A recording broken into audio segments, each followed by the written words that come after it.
Any questions about the book? Yes, please.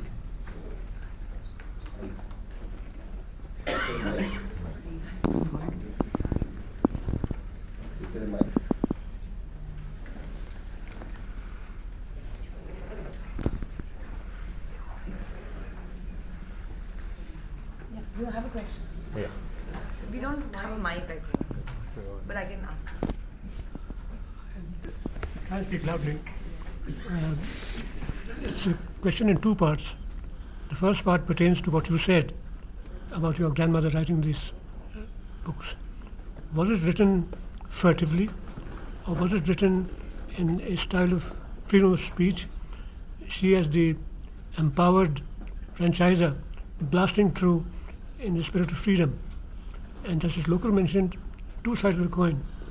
I would submit as a third side of the coin, that's the rim. And the rim was the damad. Have you thought of the role of the damad in this? Because my finding is that the etymology of damad is वो शख्स जो सास की सेवा करते करते दम आधा हो गया.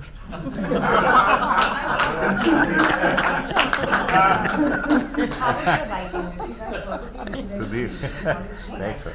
When she wrote the stories, what was her style of writing? Her style. Did she write freely about these subjects or? Her style of writing was an extremely easy style of writing in simple Marathi. No, that wasn't the question. Sorry? Oh, sorry, What I I asked misunderstood.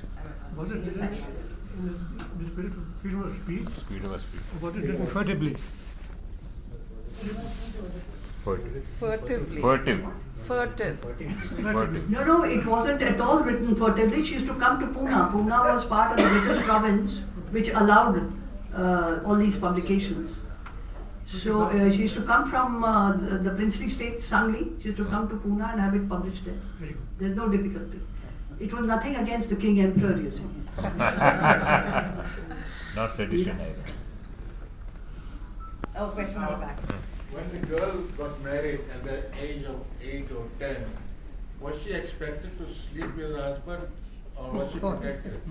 When the girls were married at the age of 8 or 10, It's she was like- expected to sleep with her husband. No, actually, as per the tradition over here, you got married and it's only when you reach puberty that you would then be sent with fanfare and ceremony to your husband's home. I had a question, basically to ask whether your grandmother had any kind of literary sensibilities when she put pen to paper in terms of, having been exposed to literature, could have been in the mother tongue or maybe the other languages. Yes, do you well, think there could have been she- some influences or something? She was schooled, but subsequently, because she was very interested in classical languages, she had private tutors at home. So she was inherently interested in literature and writing. And when she got married, and she was 14 when she got married, then she happened to get married also to a man who was equally interested in her pursuing the whole thing. And that is how she was encouraged not just to be writing, but she had a very active public life. She was the first woman to be nominated to the Sangli municipality as the official visitor to the Sangli Central Jail, where she brought about a great deal of reformation for the women prisoners, for educating them and skill training and educating their children. And for all of the work that she did actively, including, vociferously sort of working against tonsuring of women. She was in 1927, when the All India Women's Conference was summoned in Pune by Margaret Cousins, that's Right. the first time. Right. She was named the sole representative of the Sangli state Oh. to represent the state at this for women's rights and children's education. Correct. Thank you. She was already very much into it. She was literary in the sense that she was a storyteller. Of course. Dr. Ranjana, you had mentioned how tricky it is to do a translation from one language to the other. So just touching upon that, you went obviously beyond just a word-to-word literal translation. You probably wanted to capture the essence or the quintessence and then move it to English. In all this effort, did you think of harnessing technology a bit, like saying. Absolutely, technology was my greatest support because by then computers had entered our lives. Google Translate anywhere in the radar? No. Google Translate. Google. You use Google now. I was dealing with the computer when it first came in the 90s. Google Google. Translate has come now. Google Translate has come way after I finished translations.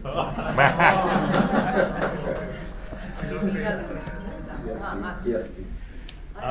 So I could hear you, I could just go on listening to you talk. I mean, it's fascinating. But two requests more than questions. One, are you doing an audiobook? Because I think you just reading this out would be amazing.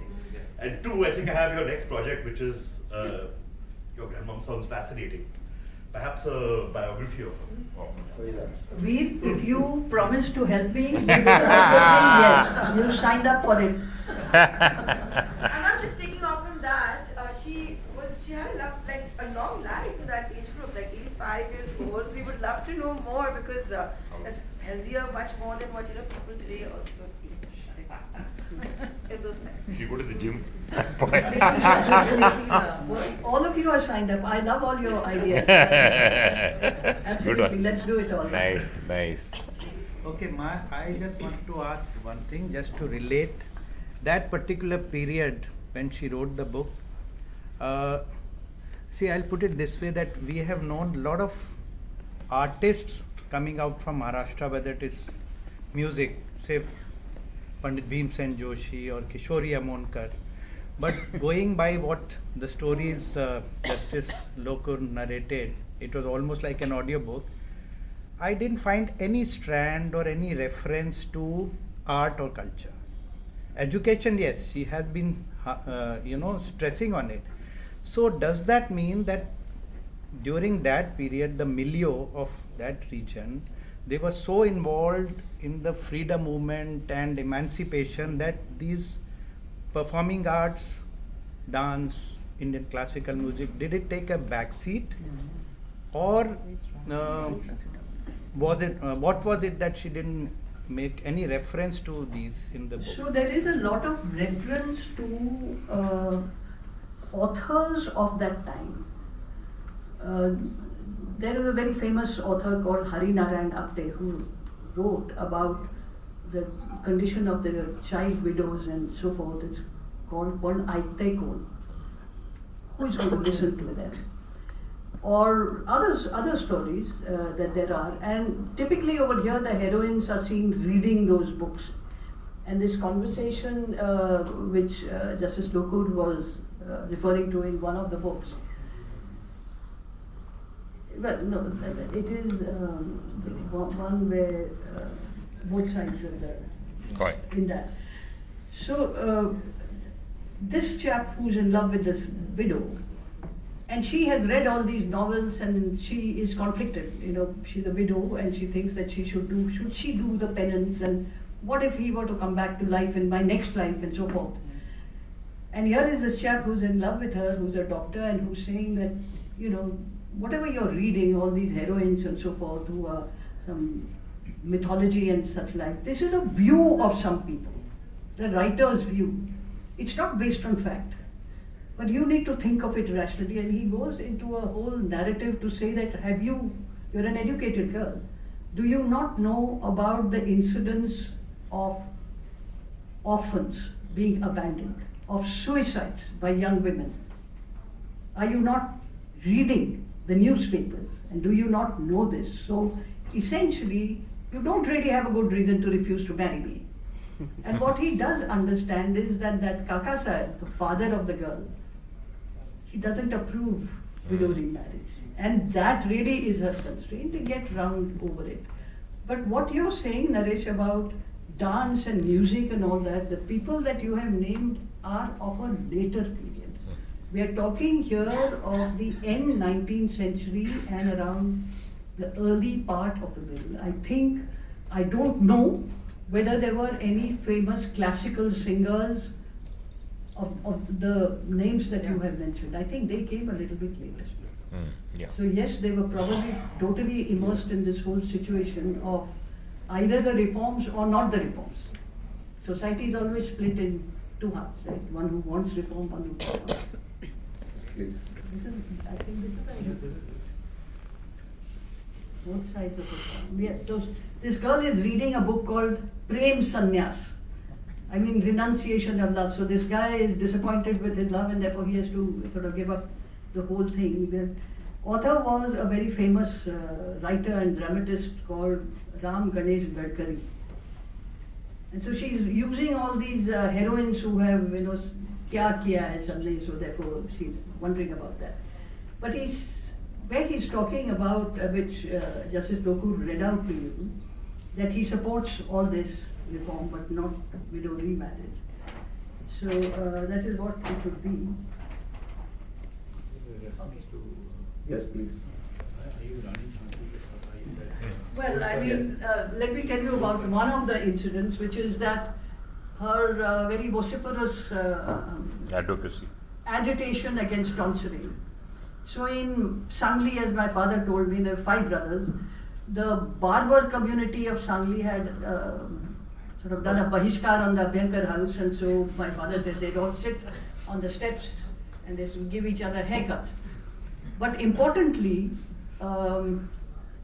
she was faced with criminal, the Prabodhan Kar Thakre, being the father of Balasaheb Thakre.